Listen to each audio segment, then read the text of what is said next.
Welcome back, everybody. My name is Tommy McCarthy. We are Cyber News Global, and this is Let's Talk Cyber.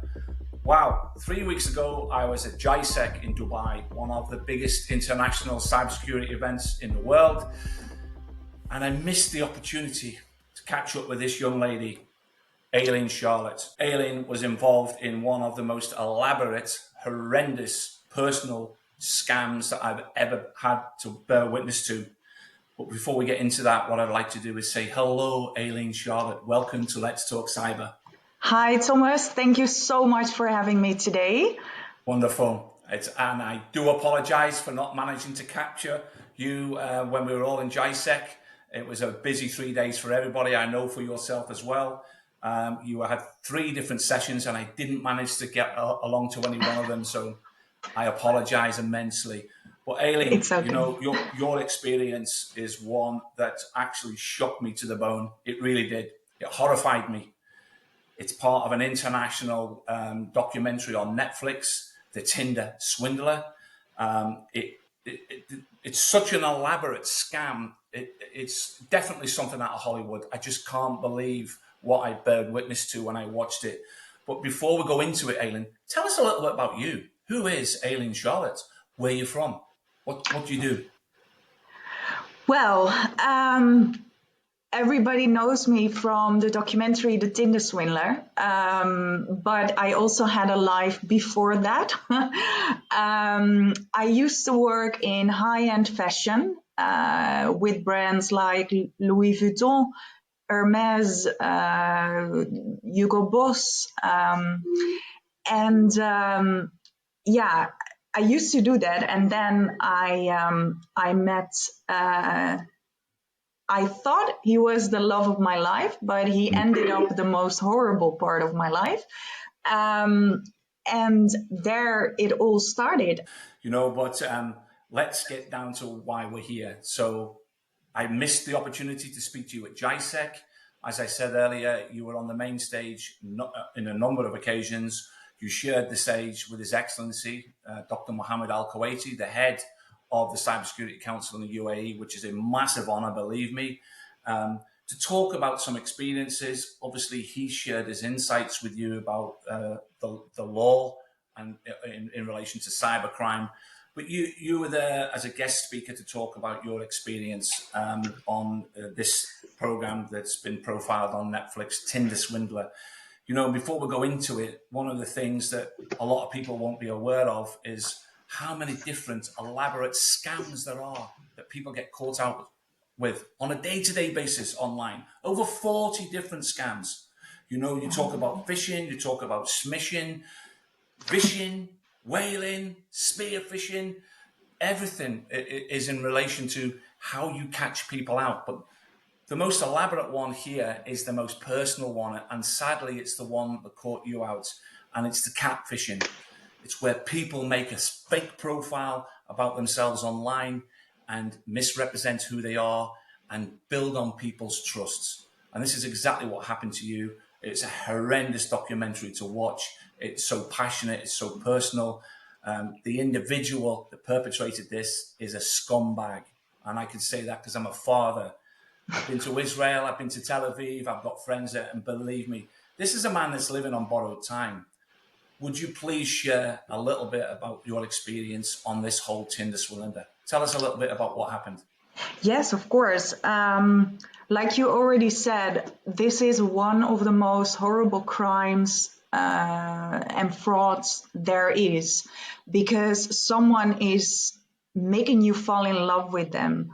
Someone is using love and the goodness of people to defraud them and scam them, which is horrible. And they will take the time because with me, it took 7 months before he was able to have me in the way he wanted me to be, giving him money. And some other victims were already giving him money within only a few weeks, because these type of persons only have one goal and one purpose in life, and that's winning for them, for their own financial wins. And yeah, it's really horrible. Well, it started out on Tinder, of course, and yeah, we were a match, and I was very happy because he was very charming. He was well dressed, well presented. He was felt very well spoken, and we met in London because at that time I was traveling a lot for work. And when we started to drinking coffee, we really had, I felt that we finally had a connection, like we really had a connection. And yeah, from then on, we started to see each other more often. He visited Amsterdam a lot. Everywhere I went, he was there. We traveled to Barcelona, to London, Amsterdam, Prague. And yeah, in a while, I totally fell in love with him because I really thought he was very interested in me, my friends, my family, my work life, and yeah, I thought he was the perfect guy. You know, when you see, sorry for interrupting, Alien, but when you see the documentary and see how he managed to keep this persona up, not just with you, but with three other people that are featured in it, and I believe even more than three, that takes skill and deception. And people that do that, for me, have a deficiency. There's no question that he had a deficient personality because he focused in on the things that were important to you, your belief in love, your desire to find that Mr. Perfect, you know, and the window shopping with this guy, you talk about being in fashion. This guy's window shopping was perfect for most women. The success, the glamour, the international travel. When you look at this fake persona that this individual created, it would be hard to believe that this wasn't the real thing Yeah. because it was so elaborate, you know, and it's tragic to see how you did get caught out by this guy. But how long into the relationship were you before he started asking you to help him out, to financially support him? I think it was about 7 to 8 months into the relationship. He lost a big business deal, he told me, and he had a lot of enemies because he was working in the diamond industry.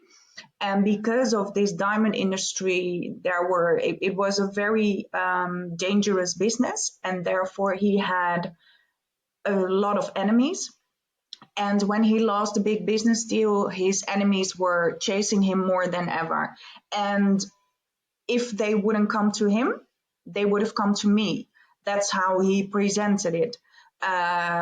He always told me that they knew where I work, they knew where I live, they knew where my family live. So yeah, of course, you're also scared for your own life. And he needed to be undetected. And therefore, he needed a credit card which was not under his name. And yeah, I offered him mine, of course. Well, I didn't offer him. He pushed me to give him, and I offered him to move in with me. And there it all started. And from then it went from, yeah, bad to even worse. Yeah. Eventually, I also took out two personal loans of 30,000 euros each. My And God. he kept on pressuring me to get more money. He even said to me, and he even suggested to me to sell my house or to pawn my car. Yeah, and I think after more than a year into the relationship and having a lot of money problems, a lot of stress, he keeps on pressuring me and pressuring me. And also his stories became more and more in disbelief because every time he was working on an operation, he called it, and every time he came to step 9 out of 10, and then the operation failed. So, and eventually, like maybe 3 or 4 or 5 times the operations failed, I was like, his stories became more and more in disbelief. And I think after more than a year into the relationship, I also noticed myself that I had sleeping problems. I had anger issues. I had anxiety. Of course, money problems, and just constantly like mental health issues, which is not okay in a normal relationship. And still, he keeps on pushing me and pushing me. And yeah, at a certain point, I was going to meet him in Prague. And there, when he dropped me off at the airport, I was scrolling down my phone, and I saw his face turning up on Instagram and on Facebook and on Google for the first time. And there I read this article. It's called The Tinder Swindler, from a Norwegian newspaper. And there were two other girls, which were also my colleagues in the documentary. They were sharing their story, and they told the newspaper that they got defrauded by this person for a lot of money. And when I was going through this article, I immediately knew. Like every puzzle piece fell into place. And then I needed to go onto the flight and fly back to Amsterdam. And I really, really, really wished that this flight would never end. I know. I have to admit, when I watched the documentary, I was almost in your shoes, feeling the anxiety that you must have been going through. And you made an interesting point there that he claimed to have enemies. The only enemies he had were in his mind. There's no question.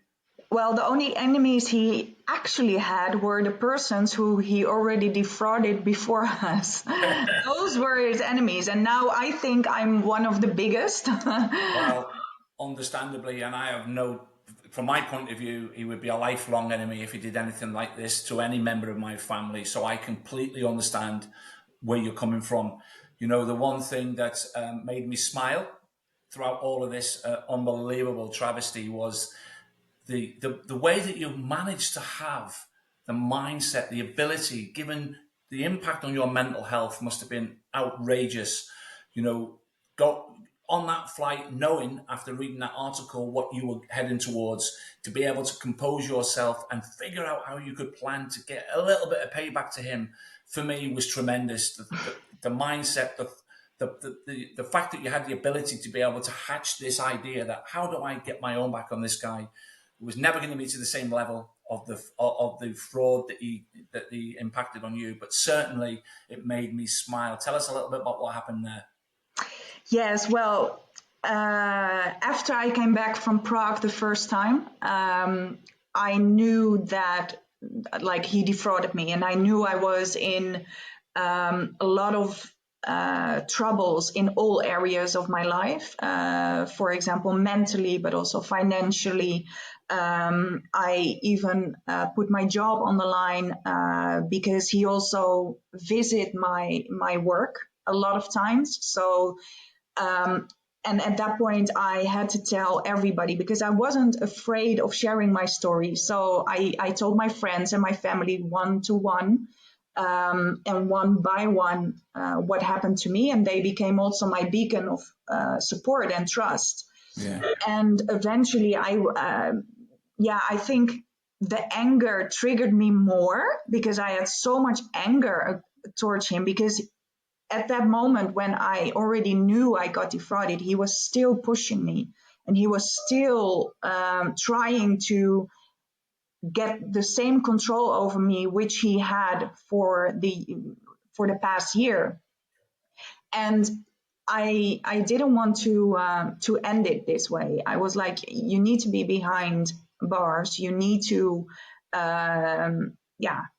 just you need to get defrauded yourself a little bit. And because the only thing he was thinking of was dollar signs. The only thing he could think of was money. So I told him, well, you have so many expensive clothes and you need to be undetected.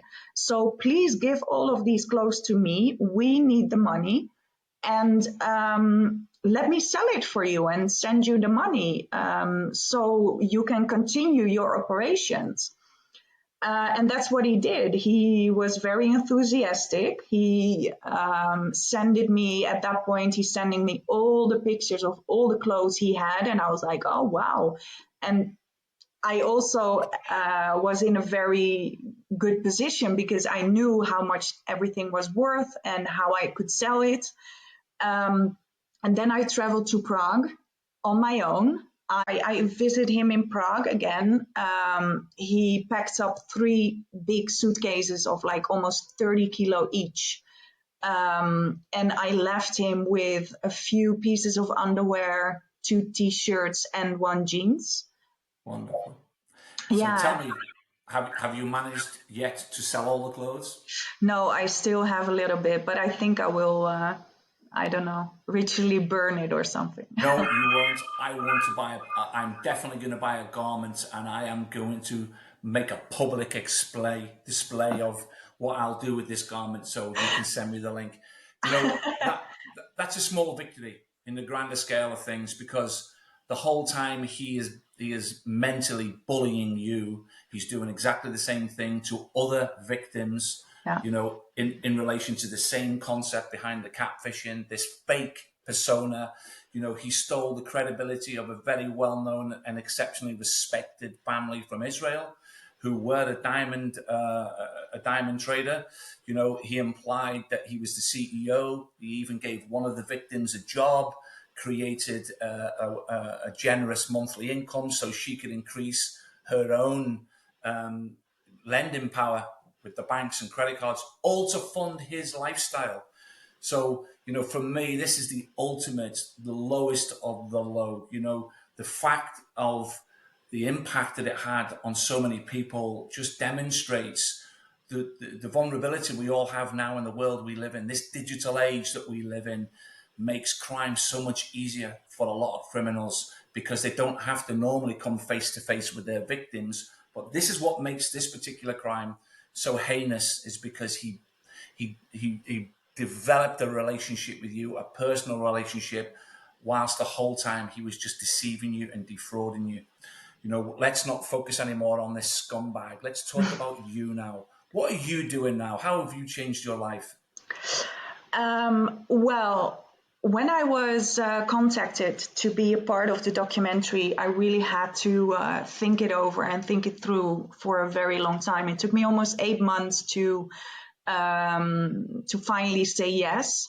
And within those 8 months, I had a lot of talks with my family and my friends. And I was like, if I'm going to do this, because what people don't understand is that, yes, it is a very sensational story, but this story is and are the worst pages of my life. Like, and that's something maybe people don't understand. They look at a documentary, they're like, oh my God, it's an amazing documentary. But yes, this actually happened.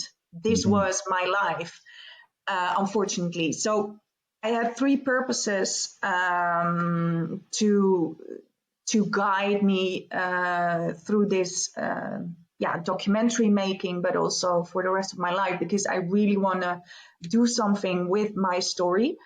And first of all, I wanted to break down the taboo and the shame on fraud. Yeah. Second of all, I wanted banks, government agencies, non-government agencies, organizations, to really learn from my story, because I've been sent away so many times and so many people haven't taken my story serious. And that's what I really wanted to break as well. And the third one, I really wanted to make victims of fraud don't say no, don't have no as an answer, and really fight this crime as well, and share their stories, because the more we are sharing, the more we can do something about it. It takes brave people, Ayleen. It takes brave people to talk about their failures, and people might look at this as a failure because you were defrauded by this individual. You know, and as I say, he focused on your desire to find the Mr. Right, Mr. Perfect, and there's no question that so many people must have believed that this was the guy of their dreams because of this fake persona. To come out of this the way you have is a testament to the strength of character you've got. So believe me when I tell you, keep doing what you're doing. It's a small world we live in. What goes around comes around. This scumbag will definitely get his day. There's no question about it, because he is he's so naive. He believes he's smarter than everybody else, that he's still continuing with the lifestyle that he obviously perpetrated and utilized against yourself. Being a positive role model is something that not many people can do. And there's no question that what I see now that's happening with you is that you're becoming that voice of reasoning when it comes to victims of fraud. So all you need to do is keep focusing on that. What lies ahead now for you? What's the main thing? Well, at this moment, I am sharing my story, and I give trainings to fraud departments in companies on how they can react to fraud, how they can react to fraud victims, which I think is very important, because a lot of people really don't know what to do when an actual victim gets in contact with them. A lot of people are just putting the story away because it's too difficult to handle. And this is what I want to teach everybody and show them, that if you are listening to, not a fraud, only a fraud victim, but a victim of any of crime, then it would be so much easier to help each other. Don't be scared, listen to them. And therefore I give trainings all over the world. And for example, what I do at events like GISEC is sharing my story, making people aware that there are humans behind these type of fraud. Yeah. I mean, what we see in cybersecurity, a lot of people are working from their laptops or computers, and they see a lot of numbers passing by. They know a story from somewhere, but they have never heard it from someone who was standing right in front of them. And therefore I'm sharing my story to make them also aware, like, oh, we really need to do something about this, because it happens to real people. I think as well, you've just touched on it there. When it comes to cybersecurity and fraud, there are so many different ways to defraud people right now. A lot of it, 95% of it, is with no personal contact, because as we've already discussed, it's through clicking on an email and downloading a virus. Yeah. To be exposed to something, it's bad enough losing money to a crime, to a fraudster, try to be convinced that you're lending people money because it's a member of your family, and it turns out just to be a fraudster. But to have somebody do what they've done to you in itself is, as I said earlier, is the lowest of the low. But what you're doing now to highlight issues that are so real is such a testament to you. I would suggest that you continue doing what you're doing. Fight your good fight, because it's an honorable fight. People that watch this documentary, the only thing I would ask them to do is watch this documentary in the eyes of the victim. Do not glamorize this scumbag, Simon Laville, as he called himself. So he stole the value of somebody else's name. This is an individual that doesn't warrant the time of day, but you guys deserve all the support that you're getting now. Internationally, there's no question that people will continue to reach out to you, that you will lend your experiences and turn them into a positive for not just yourself, but for other victims that are out there. Yes. Ayleen, we could speak all day, there's no question, and I do hope that we find could. the opportunity. I do hope we can find the opportunity to bring you to the UK and to share your experiences to a live audience of genuine people that would understand exactly what you've gone through. What's your final closing remarks for our listeners? What's the one thing you'd like to share with people? I think the biggest lesson I've learned is that if you are in love with someone and you met them on Tinder or you met them somewhere else, because fraudsters are everywhere. And within a short amount of time, they are creating a story and they create some sort of situation where they want your and need your help, and they finally are going to ask you for money.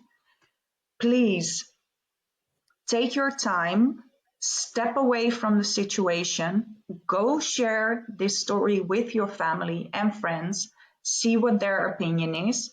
Say to the person who is asking you for money, give me a few weeks. This is not something we need to discuss over an hour or over a day, but please give me a few weeks. And of course, please say no. But if you say, give me a few weeks, then please watch how this person in front of you is responding. Because if they are pushing you and pushing you and pushing you and pushing you, then you know it's going to be a scam. Because if a real friend or a real family member are asking you for money and they are really in need of money, of course they will give you time, because it's not a simple question. It's not. So please don't make the same mistakes I did. Step away from the situation, go think about it, and please say no.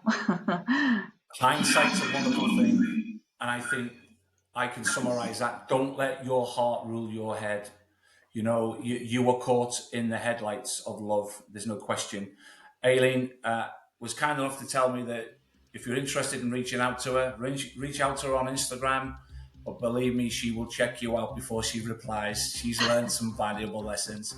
Ayleen, Charlotte, it's been a pleasure speaking to you. Thank you so much for your time. Thank you so much for having me again. And I hope to see you soon, maybe in the UK. Absolutely. Thank you. Much.